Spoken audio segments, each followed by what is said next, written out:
Welcome to Long Term. I'm Ty King, and this is a podcast where we're talking about recovery in so many different facets. And I think we've covered lots of different ways of how somebody actually enters into recovery, how they come to that decision to make it happen. We've also talked about a lot of people that have not been able to make it to recovery because there are serious things that are, being introduced into our country right now. With fentanyl is a huge problem where people aren't even getting enough time to make it to the recovery process. But also, how do we deal with that? How do we deal when somebody becomes so addicted to a substance that they think that they have to have it, they need it, and it leads up to those headlines where we've talked about before, where it's some sort of criminal activity or it is a crime just to have a certain amount of any substance. And some substances are illegal, period, no matter how much you have of it. And so how do we help this for a long-term future resolution in helping people get off of those substances and get their lives back together? Do we throw them in jail? Do we provide some sort of rehabilitation? Is it medication? There are so many different answers, we've sort of looked at and heard, but I'm really interested in hearing Christina's answer here today because she has done a lot of research and especially a lot of personal experience that I definitely want to hear your story, where you're coming from. So Christina Dent is the founder of End It for Good, a nonprofit organization that strives to help children, families, and the community by shifting away from the criminal justice approach to drugs and addiction and towards health-centered approaches that prioritize life and opportunity to thrive. Christina, thank you so much for being here. Thanks for having me, Ty. I'm really excited to be here and join the conversation. Yeah, for sure.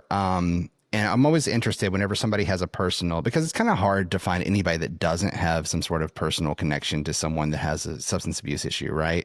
Like they're few and far between. If you somehow have made it this far in life and you don't have anybody that or know of anyone, a neighbor, a friend, a daughter, a son, a husband, a wife, then I don't know, like you're alien or you live under a rock and you somehow Unicorn in this day and age. you are a unicorn. That's exactly right. So yeah, let's start with for End It or End It for Good. You started a nonprofit organization to sort of help other people realize, I don't know how to say it, but like, I think our perception of what recovery is, or people that are on substances or they have some sort of addiction, I think there's been a public perception of like how we treat those people or what should happen to them. And it is largely based on like TV, movies, and books and those types of things. The media teaches us, well, now they're a bad guy. They go to jail. They need to go to the jail and sit in prison for a while. You said you used to, your website, it says you used to believe in that too, but then something happened to you where it changed your mind. Do you mind talking about that? Yeah. So I have grown up in Mississippi my whole life. I've lived here my whole growing up. I went to college here. I met my husband here, raising my family here, and grew up in a family where there was no substance use. Like my parents didn't even drink alcohol growing up. And I grew up in a conservative Christian community, wonderful, warm, loving community, but I was not exposed to substance use there or close to people who were struggling with addiction. And so I kind of grew up with that cultural teaching of people who use drugs are bad people, people who become addicted are kind of even worse people than the people who were just using recreationally. And I never had anything really that forced me to reckon with that. It just was sort of what I picked up from the culture and carried with me into adulthood. And so really I made it through until my early 30s still thinking that way. And that's when my husband and I became foster parents. And not in our foster parent training, nothing taught us about addiction, even though the majority of children in foster care are there for some sort of drug-related removal. And yet we had no education on what is addiction, what causes it. And so I still carried that perception into our fostering experience, which was largely touched by parents who had substance use issues. And that was the reason why their children were in foster care. And so we fostered several children. I'll just tell you the story of one because it's the one that really just began the heart change for me that started this journey that became End It for Good. And that was the second child that we fostered. He came to us straight from the hospital after he was born. His mom had been using substances while she was pregnant. And so he was automatically removed from her custody. That's common practice in Mississippi and many other places that they don't look to see what's the situation. It's an automatic removal and the parent can then try to get custody again. People have different opinions about whether that's a good thing or whether that early break in the bonding process between a mother and a baby actually produces a lot of collateral damage that sometimes doesn't need to be there. if we look deeper into a situation and see if this is someone who can just have support instead of having that bond broken for a period of time. But they had determined that he was going to be removed. Ekam was the baby. So he came to our house straight from the NICU at the hospital. I mean, it was like out of there and discharged and came to us with the social worker. And I knew that he had been removed because of substance use. And so, as a foster parent, the easiest thing emotionally is to draw a line and say, this child's better off with me. It's less complicated. It's less emotionally complicated if that's true, rather than if you have to kind of hold these things in tension about, are they better off with me? Should they be with their mom? At what point should they be with their mom? How can I support their mom or their dad or whoever? And I definitely wanted to believe that, he's better off with me. So I felt that tug. But immediately the social worker told us his mom really wants to regain custody of him. She really wants to parent him. And yet we also knew that she had been struggling with addiction for years. This was her first child, but she had been using since she was a teenager, and she was my age. So she'd had about 20 years of substance use by this point. And so I felt this conflict, but I wanted to try to kind of take the actions to support, as we had committed to as foster parents, to support this reunification, even though I was still operating out of this idea that people who are using drugs, people who are struggling with addiction, this is bad people that can't be trusted with children. So I took him to his first visit with his mom, Joanne, at the local child welfare office. And I had not met her yet. I had all my other kids with me, so I was wrangling lots of children. There were 4 of them, 4 little boys. And so we pulled into the parking lot, and I got his car seat out of the car, and he's this tiny little 5-pound, 9-ounce preemie, Beckham is, and turned around in the parking lot, and here comes this woman running towards me, and she's weeping, and she runs over and is just talking to this baby. She doesn't even say hi to me. Just talking to him and telling him how much she loves him and how much she's missed him. And they've been apart for just a couple of days at this point. And I don't have any idea what to do with this. I'm kind of standing there with this Cheshire cat grin on my face because it's just awkward. Like, what is happening? I don't know what to do. And I wish I could say, I celebrated and thought this is so amazing. But really, I thought this is suspicious. This is probably not true. This is probably her putting on a show so that she can get me to put in a good word with the social worker.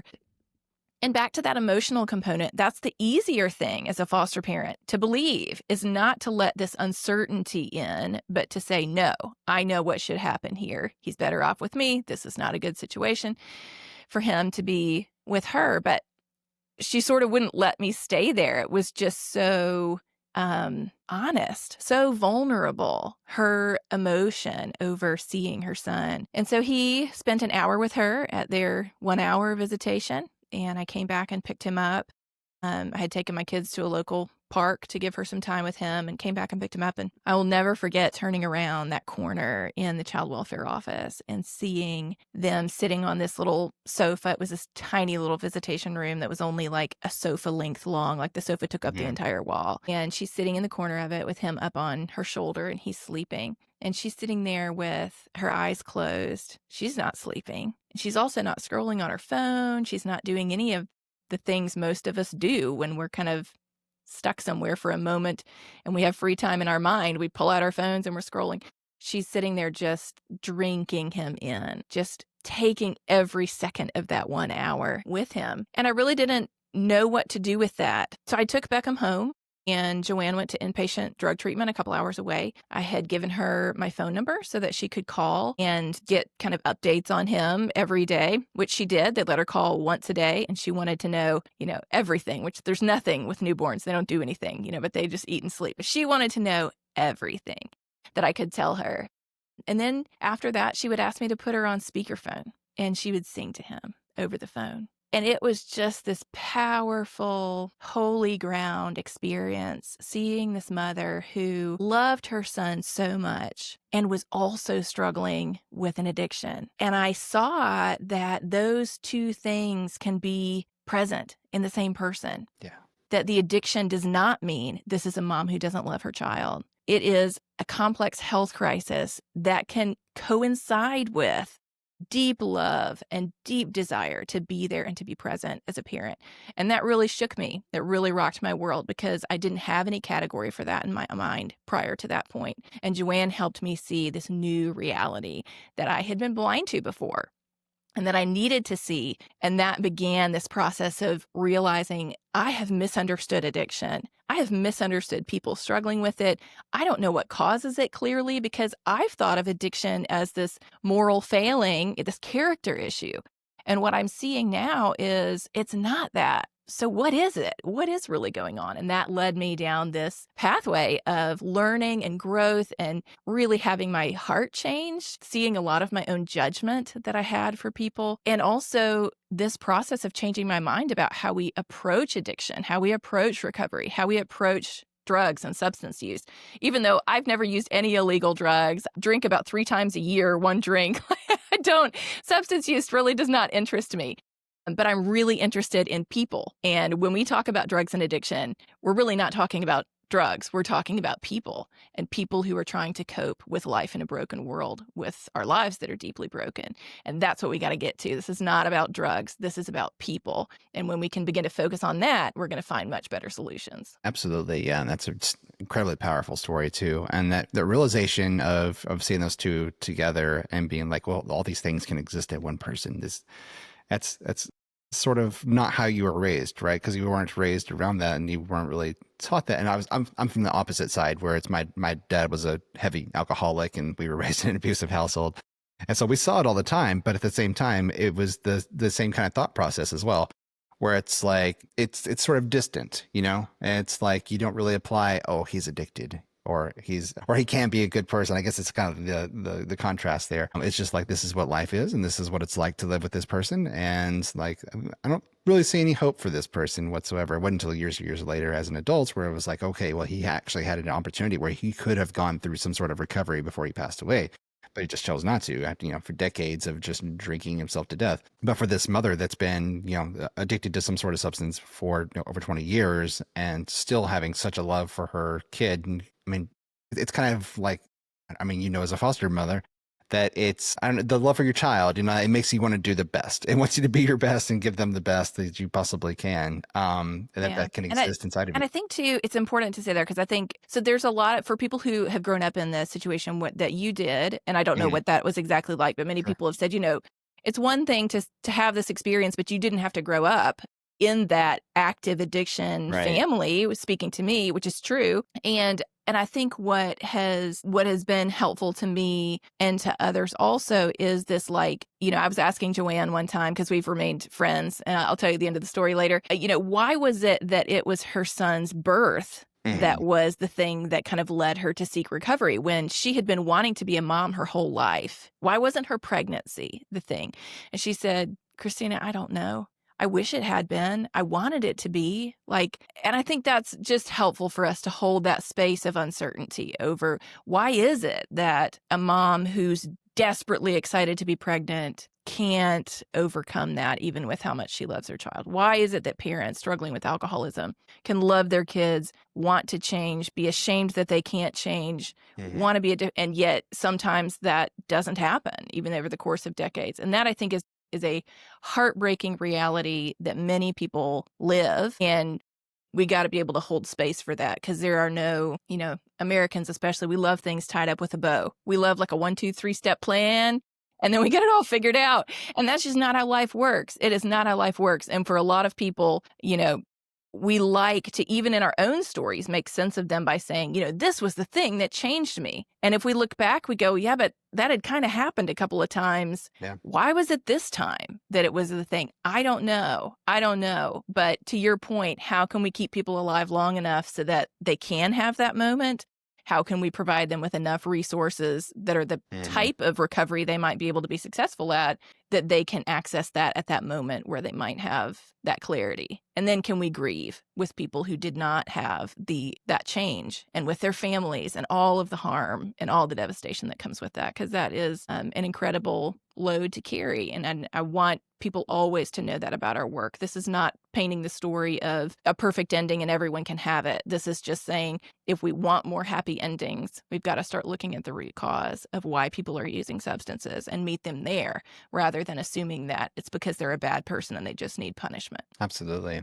And so you made a switch from realizing, addiction and drug use is less of well, we're not going to solve this by approaching it as a, criminal justice issue, but rather as, I think you put it as a health-centered approach, and that's needed in order to, and I guess, make a sustainable future for people that are addicted to drugs. And so I assume that did you find something along the way where you're like, well, this is a better alternative than just sending them to jail? Did you find any other programs or things that were already being offered? Yeah, it's super interesting when you start to look into what's on the cutting edge of addiction recovery, because the vast majority of people worldwide, but in the US certainly, it is AA, 12 steps. That's the path to recovery. And we've had that for 90, I think they just celebrated their 90th or 95th anniversary this year. So AA can be really successful for people. And yet, for the vast majority of people who try it, they will not stay sober. There's about an 80 to 90% relapse rate for AA.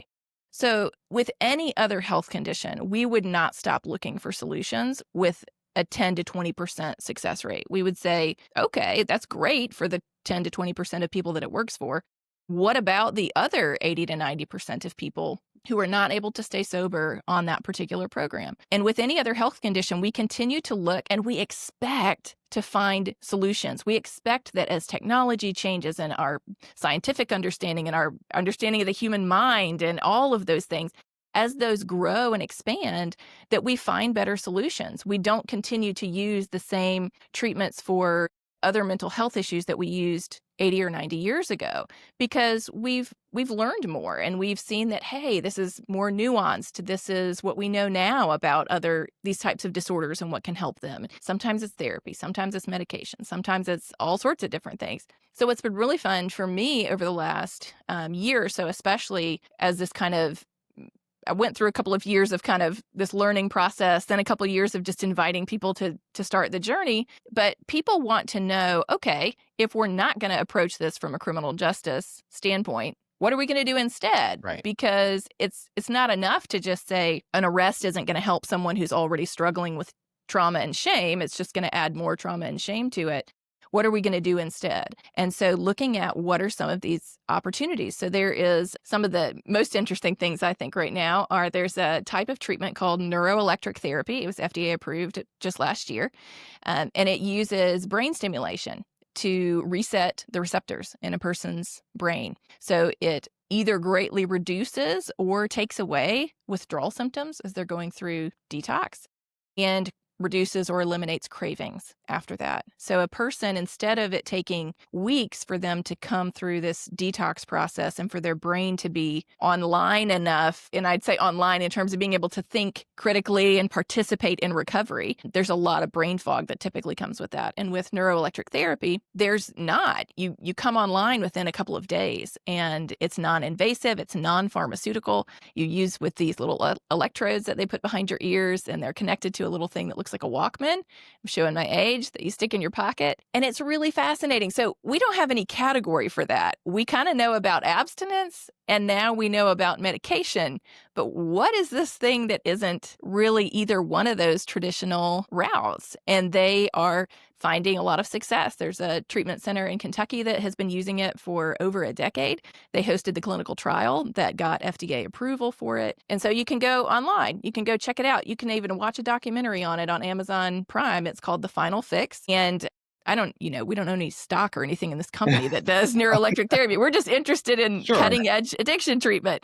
So go check that out. Net Recovery is the company that's been doing it. Their story is fascinating. This doctor who figured it out and has spent decades trying to get the medical community to see that there are ways we can help people recover from addiction that we haven't been accessing yet. And so that's really interesting. Psychedelic assisted treatment is really having a significant movement towards access to psychedelics like ibogaine, psilocybin, some of the other ones also ketamine for addiction treatment. Now, as with all things, they're not a good option for everyone. Just like if you go to your doctor for anything else, they don't just say, take anything on the market. That'll be good for you. They say, okay, let's look at your history. Let's look at your medical history, your psychological family history, and what might be good for you. Same thing is true here. It's not a good option for everyone, but we think about it as people's pathway into addiction was unique to them, and their pathway out of addiction is going to be unique to them as well. So how many different pathways can we open for people so that they can find the one that works for them?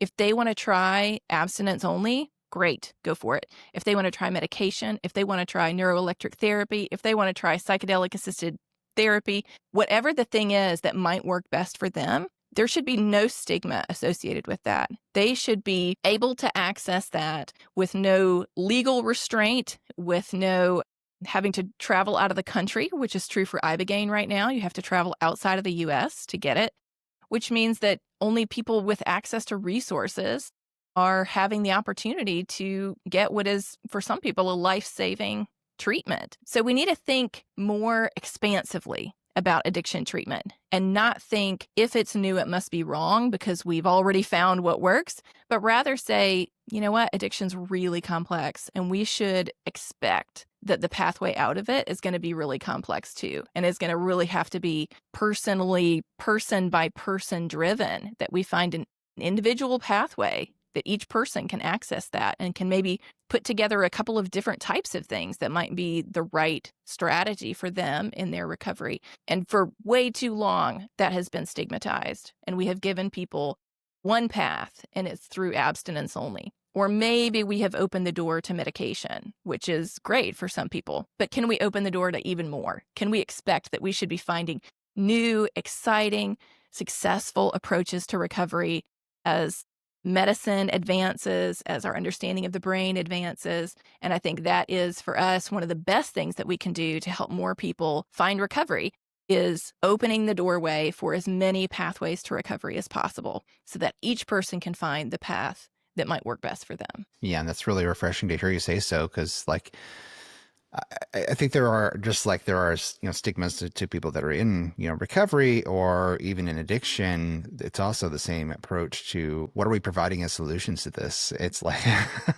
what are we going to give to this? And so I was able to, a couple of weeks ago, actually visit one of the clinical trials that's being done here in where I am and see and be really surprised by the things that they were trying and what was actually working. And it kind of blew my mind that there were, things just so far outside of the box of what you would normally think of that are actually helping improve people's lives. I did want to go back to a little bit because you said that you grew up in a conservative Christian household and you still sort of name yourself as a conservative Christian foster mom. What is the general, I guess, point of view when it comes to somebody that is addicted to substances in that realm? Is there a general, well, the solution is either sending them to jail or putting them in front of the judge in court, or is it let's find medical solutions to help these people? I think the faith community is in a bit of feels like it's in a bit of a catch-22 and isn't sure exactly what to do at this moment because, to your point earlier, so many people have a loved one who is struggling with an addiction.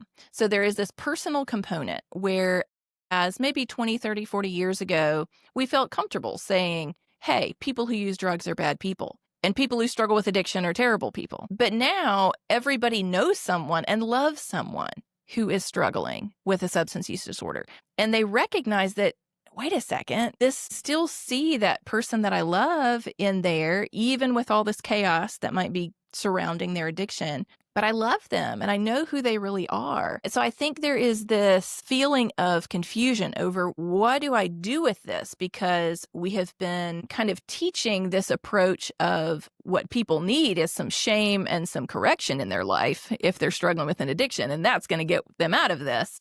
They need to hit rock bottom. They need to be cut off from everything positive. They need to feel the pain. That has been the approach that we have been taught to use. And so now you've got families who are saying, but more and more people who are doing that, their loved one is dying. And that's the end. There is no more opportunity there. So is there anything else we can do? That's not what we want. do we really have to keep going down this path that seems to be leading to so many devastating endings? And so, what I hope our work helps to do is to help people see, whether they're a person of faith or not, that you can have healthy boundaries and you can continue to love and support your loved one. That doesn't mean you have to finance their lifestyle, but you can keep that relational door open with them. And there are programs that are teaching families how to do that. One of them is called CRAFT, Community Reinforcement and Family Training. Encourage people to look that up. Another one is called Invitation to Change. It's another program. You can access both of those kinds of trainings online. There are online support groups for them.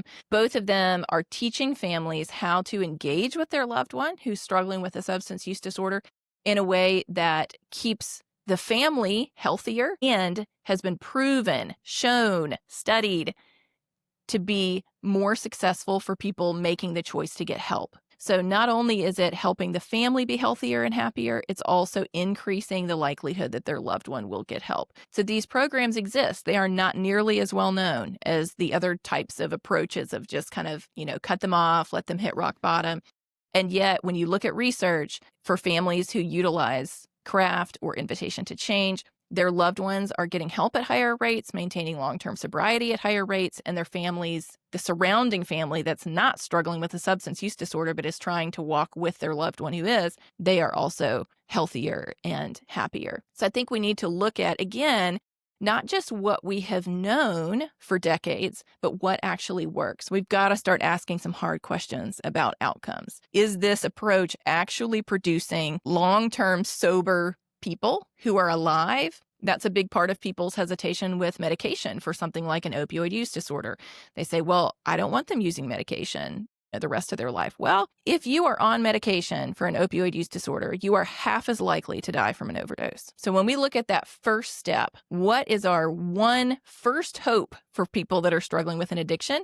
It's for them to stay alive because they can't recover once they're dead. So if we have a medication that decreases the chance of death by 50% in an age where fentanyl is everywhere, that is a huge win. People on medication are also more likely to maintain long-term sobriety. So it's short-term, less likely to die, long-term, more likely to be sober. Are there downsides to medication? Absolutely. But we have to be able to look at individually what could it be for this particular person that is most likely to help them stay alive and find that pathway for long-term sobriety for them. And that shift away from just the goal is to get people off of substances. I don't think that's ever going to work because people use substances for a reason. We've got to shift our focus away from, are they using substances, to, do they have a dream and are they able to see a life that they want to be fully present for? How can we help them begin to envision that life? How can we help them begin to build that life? Because the only way that that cup of their life is not going to be filled with substances is to fill it with other things. Nobody wants to live with an empty cup. We can't do that. Humans can't live with that amount of lack of purpose and direction and hope. The cup is going to be full. And too often, all we're focused on is dump your cup out. Don't use the substances. Just get the substances out of there. And we're not focusing on, you know what? If we put some rocks in that cup of good things in a person's life, it's going to begin to take up that space and those substances aren't going to be needed anymore. That's the pathway out of substance use. And too often we're asking people to get rid of their coping mechanism before we have helped them build a life that they can cope with without that coping mechanism. It's such an interesting dilemma because, like you said, that approach that some churches sort of take, and like you said, you can't just empty them of the people that are going through addiction treatments. You can't just empty them and not expect them to have anything else in its place. And so a lot, I would say probably about 90% of the people that I've interviewed or talked to who are in recovery say that the driving force to help them move forward in their future and to find hope was their faith.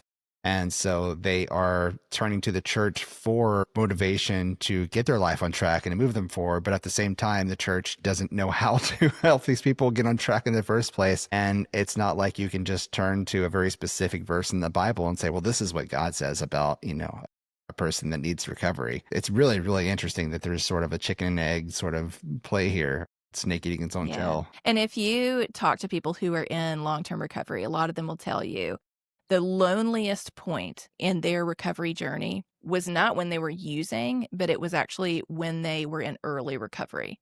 Because when you're using, you've got a community of people that you're using with. When you stop using, you aren't going to be hanging out with that community anymore. They don't want to hang out with you if you're not using. And you don't yet have a community of people who are sober. And so you're in the most vulnerable part of your recovery journey, that early recovery. And so often you feel like you're in that alone because you don't have friendships yet outside of the community of people that you were using drugs with previously. So how can we, as faith communities, as social communities, whatever community that you're part of, how can we begin to sort of think about how we can incorporate people into those communities earlier in their life journey instead of waiting until they've got it all together? They've got the full-time job down, they've got the custody of the kids down, they've got the housing down, they've got all the things in order, and then they can kind of find a place in our faith communities. Otherwise, they're just going to feel really out of place, and we're going to kind of, everyone's going to, give them 10 feet of space, sort of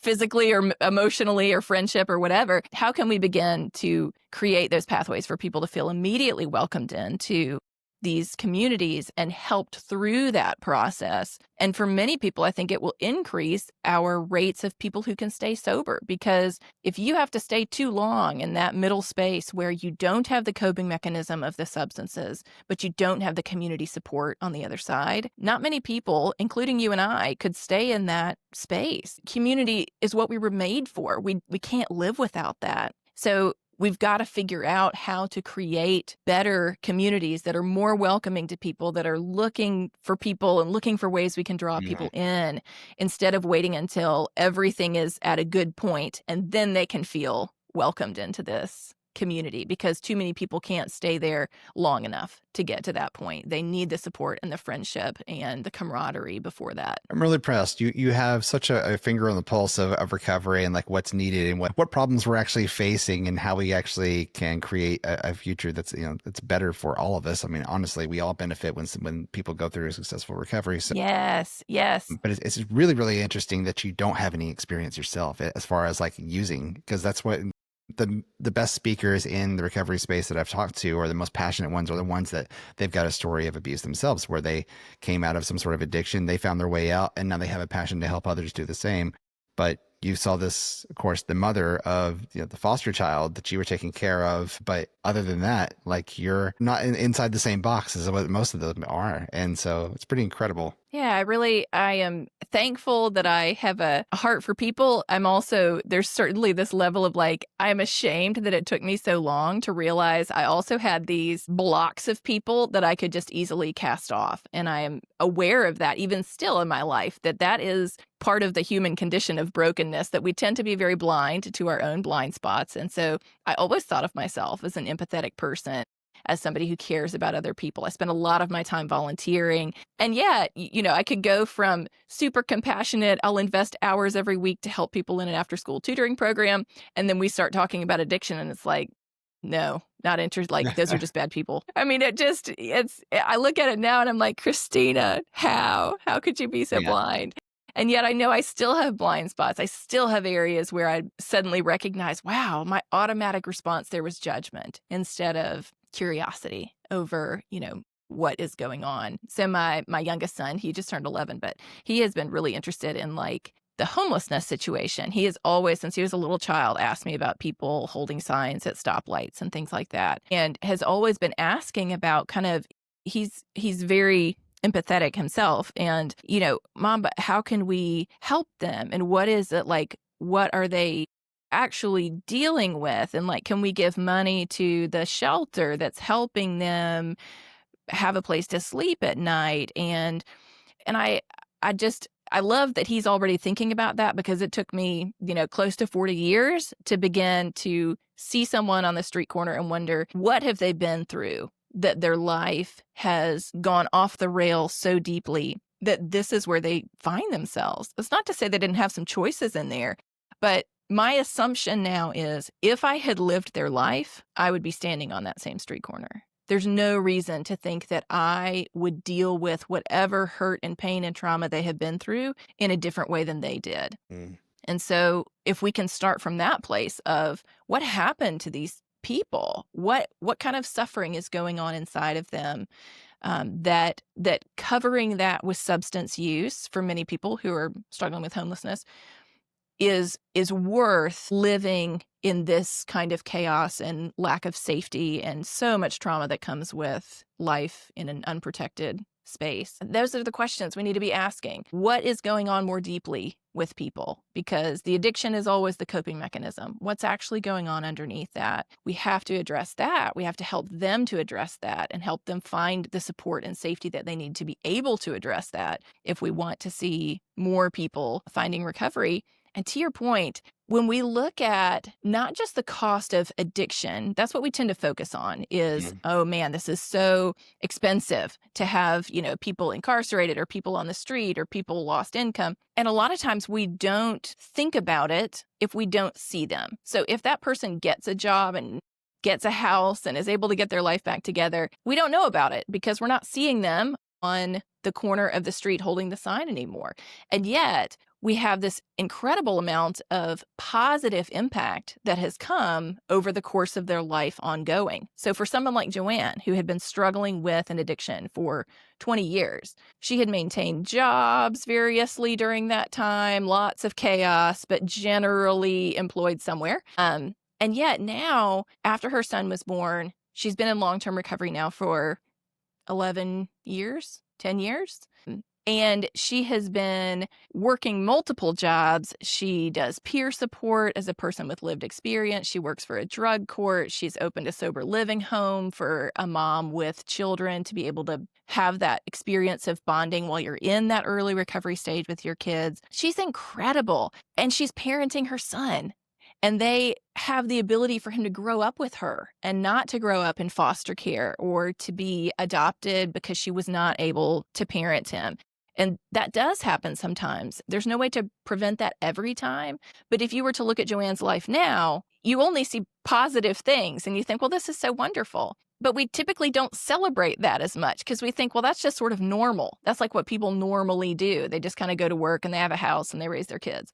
But that is a massive gift to the community. That's a massive gift to her son. It's a gift to her family. It's a gift to her employment and to the people that she's helping with her own recovery. And we've got to see that this front end work of helping people find a pathway to recovery that might work for them is giving us then decades of positive impact of that person's life as that family is able to stay together and grow together. And that is such a beautiful gift for everyone involved. We need to value that more. We need to value not just lives gotten back on track, but lives that never got off track in the first place. Because as soon as the crash landing began to happen, we were able to help people get recovery, find a path out of that addiction sooner so that it doesn't have to go on for 20 years. How can we begin rolling that timeline back so that people can access help sooner? They can find the path that works for them sooner. They're able to bring that plane back up off the crash landing route sooner and contribute to the community in really amazing and positive ways.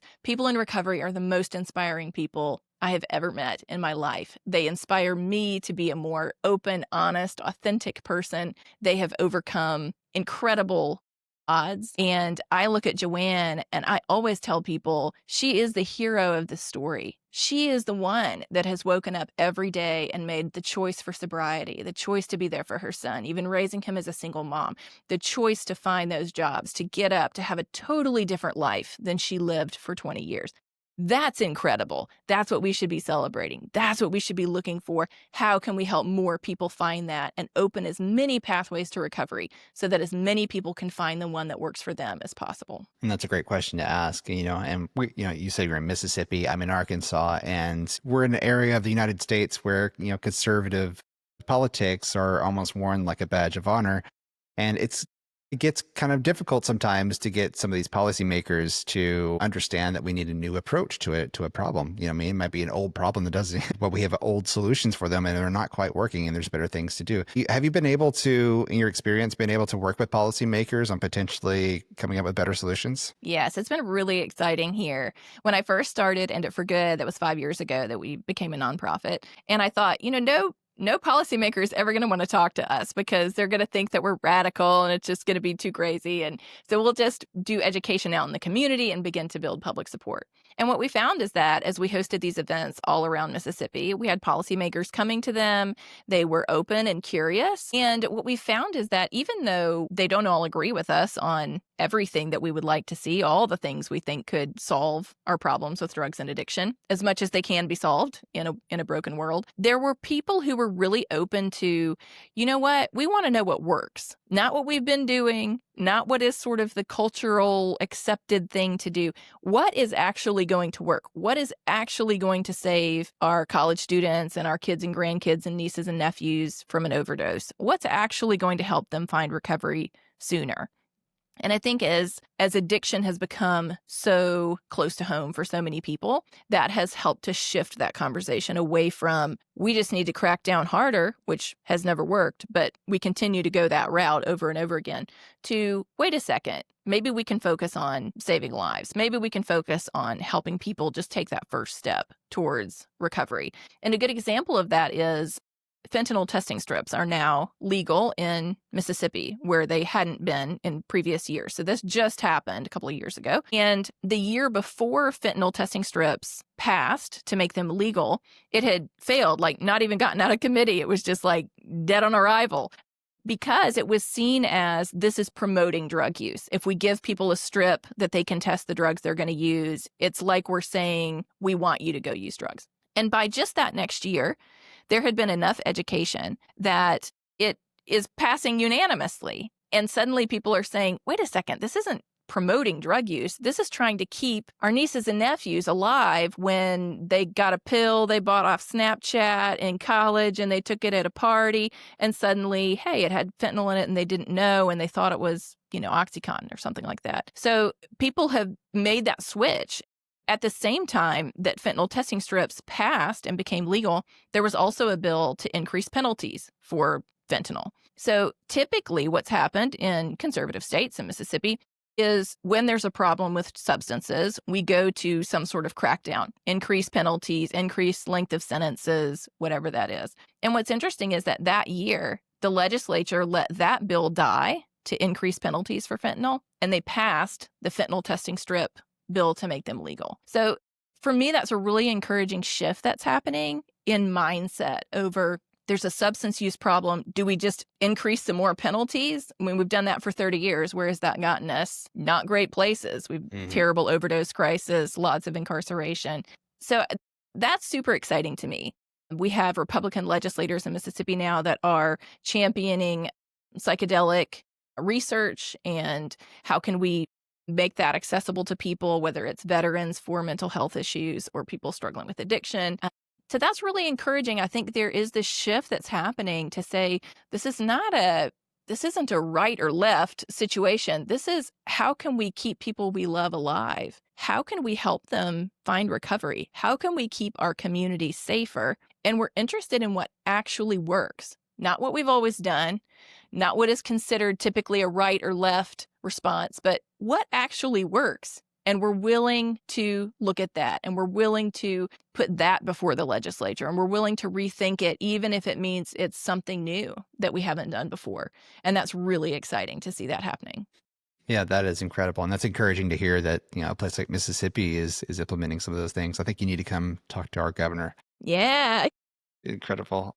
Well, Christina, the last question I always ask everybody at the end of the show is, I think you've given a lot of partial answers to this, clear and concisely, but for you specifically, Becky, in your experience, as being a foster mom, and then suddenly your second foster child is the child of someone who was in substance abuse. That's a new situation. And you don't really foresee yourself being in that situation whatsoever, beforehand, until it happens to you. And I think that's when a lot of people do finally take an interest in what are some solutions that we can find once it's something personal and it affects you. And so probably, up until then, it's easy to be, sort of cold and objective about, how you approach it. So for other people that found themselves in the same position that you found yourself, what would be a long-term solution for them? I think one of the best things that people can do in their own community, if they kind of say, yes, this resonates with me. What do? I don't work directly in recovery or anything like that.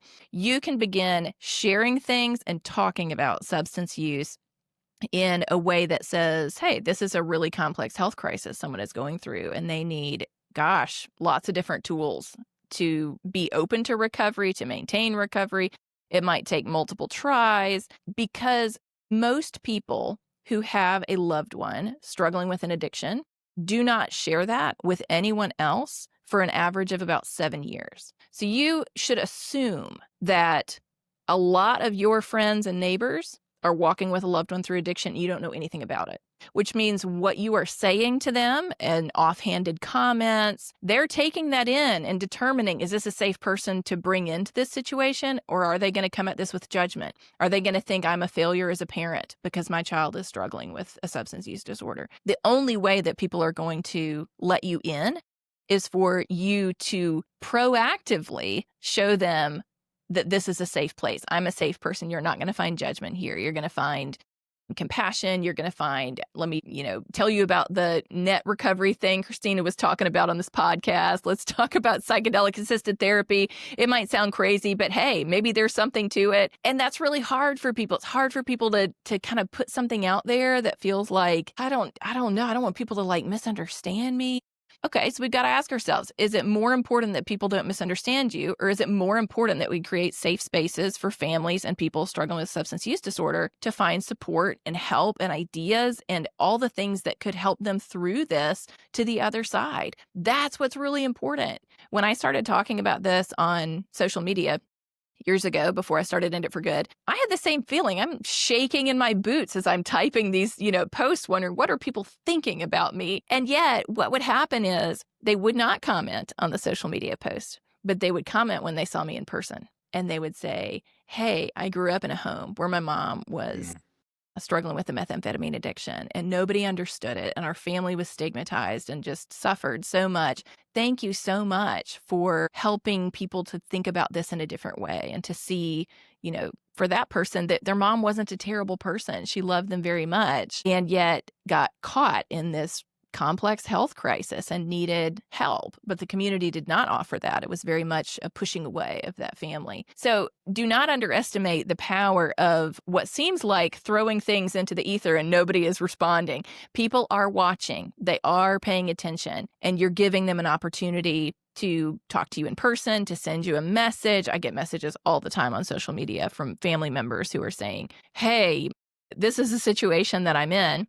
I don't have the answers for your family member, but I'm going to encourage you to go find all the potential options you can. And when they're open to an idea, you say, hey, there's a couple different things I found. There's this psychedelic thing. There's this, neuroelectric therapy thing. There's a faith-based treatment. There's, what are you open to? And supporting that loved one wherever it is that they might want to take that first step in recovery. So if this all, there's probably some people going, yes, this makes total sense. And some people like, come on, this is so crazy.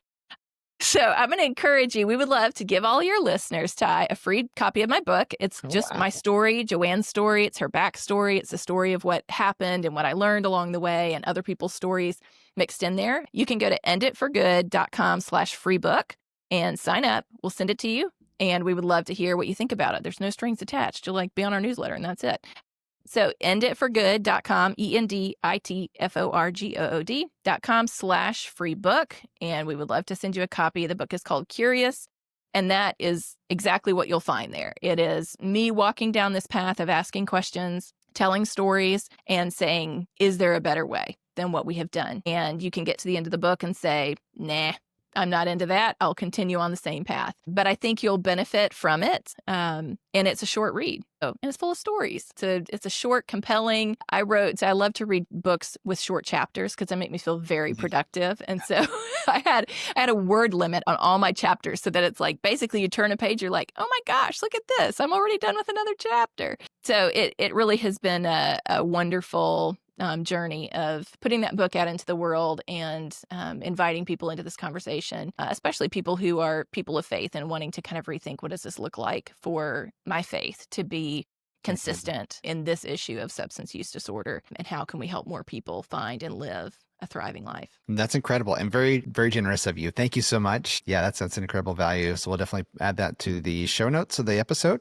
And you can find the link there. If people want to find out more about End It for Good, I know we've plugged enditforgood.com, and you have several different social media platforms you attend on. Yep. So you can find us at End It for Good MS, like Mississippi MS. Although we do work outside of Mississippi as well, that's just our home base. So we got it in our handle there. So at End It for Good MS, you can come join us there. We also have a podcast, the End It for Good podcast, that I host, and we bring guests on it talking about all things substance use and recovery related.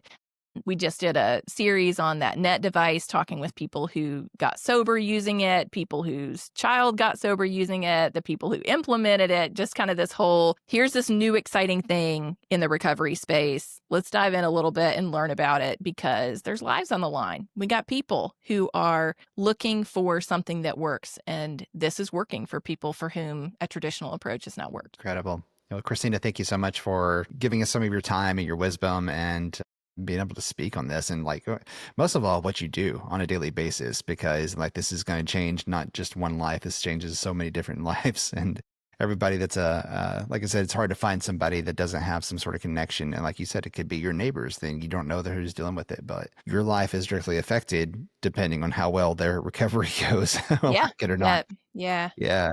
We all have an incredible opportunity. We're touching, communities across the country, if not further than those borders. So yeah, thank you again. And thank you for listening. If you are on one of the podcast platforms, you can find us on YouTube and vice versa. If you're watching this on YouTube, you can find us on any of the podcast platforms, from iHeart to Apple to Spotify and Amazon Music. And there's like 22 others, but we're on all of them. We always ask, to subscribe and to comment, but, more than anything, we want to make sure that these messages are getting out to the people that need to hear them. So the most important thing that you can do is to share this episode. If you heard Christina say something here today where you're like, oh man, that really hit me, or I know exactly who needs to hear that, share this episode with someone.